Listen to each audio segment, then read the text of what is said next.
this sort of shows up as universal as it does, even though it's really it's kind of a niche world, if you really think about it, especially as African Americans go. I would say, I feel safe saying because I'm African American. But yeah. It's a niche world, but everyone can relate to bringing home the significant other for the first time. Everyone can relate to that, and whether you're a woman or the guy, you can all relate to not feeling comfortable, wanting them to accept you, being so nervous that you completely make a fool of yourself, and hoping that you don't do that. Sorry. Hoping that you don't do that. Your character did a lot. Really well. So everyone can relate to just that scenario, and you hope that. I think that the other aspect of there's so many secrets. Yes. And the family secrets always come out when families get together, right? At the most inopportune time.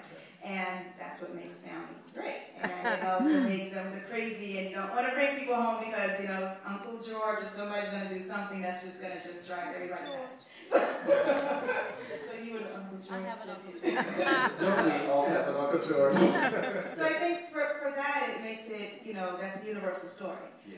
What makes it then specific then to an African American story clearly is that, okay, you don't always know what's going on in elite African American society. So Jack and Jill, I'm not understanding what that is, and unless you're a part of that area, and unless you're a part of that, there's Jack and Jill, there's the links, unless you're a part of that, you don't know what that is because you have to be invited in. There's a great book, Lawrence Otis Graham's Our Kind of People, that really explores this world, the diversity that exists within this world, and the history of the world. I actually just produced something for the Links Incorporated.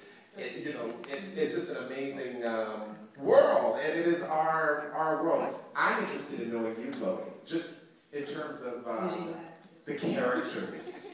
In terms of the characters, to whom did you most respond? Oh, I definitely connected with Taylor, and I'll tell you why. I straddled that line. I came from at the time I thought we were middle class, but we really weren't middle class. But they did a great job of just showing me the arts and culture, and I always went to a school where I was in an accelerated class, and I did go to school with, So you received the advantages. Yes.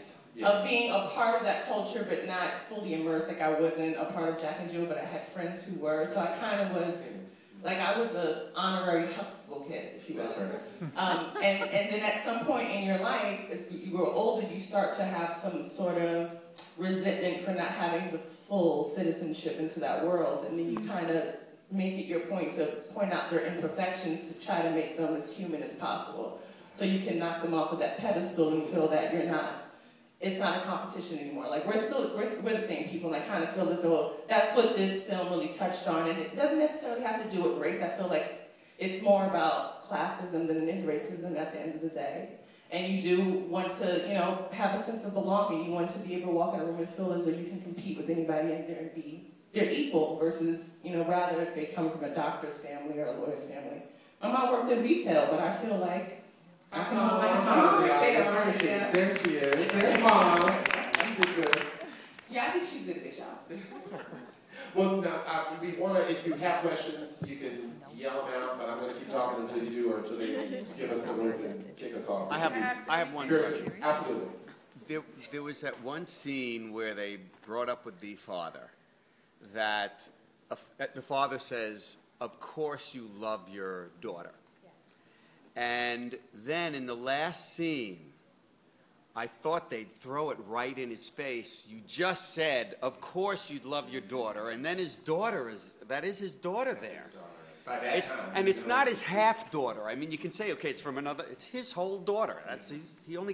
Father only gets to be one part of the daughter. To your point, a daughter with whom he already had an existing relationship. Technically as a server, but Well, so I was just curious why they didn't say, "Hey, you goddamn hypocrite. You just said a father always loves his daughter.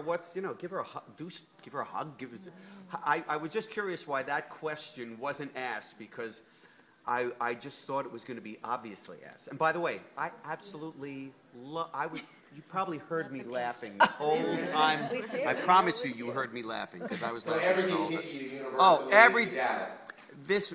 Listen, I was knocked over by everything.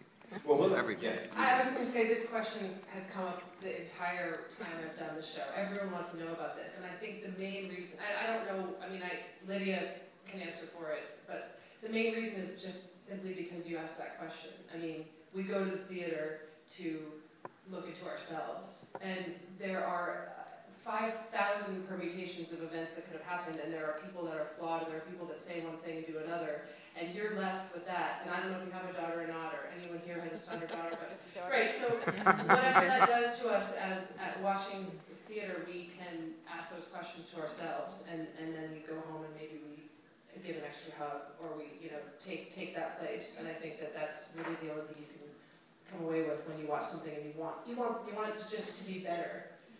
It was profound in those ways because there really wasn't a lot of like full out resolution. You were left with almost the hiccup of what happens now, which is powerful, yeah.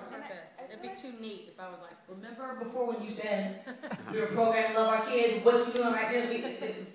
She has a whole bunch of just like frayed ends on purpose to make you do exactly what you're doing. Did you discuss that, not among these discussions, but among yourselves? Right. Did I say, why don't I say this? Yeah. No, okay. I didn't, because there are so many things left this whole play is full of non-resolutions, and I knew it was on purpose.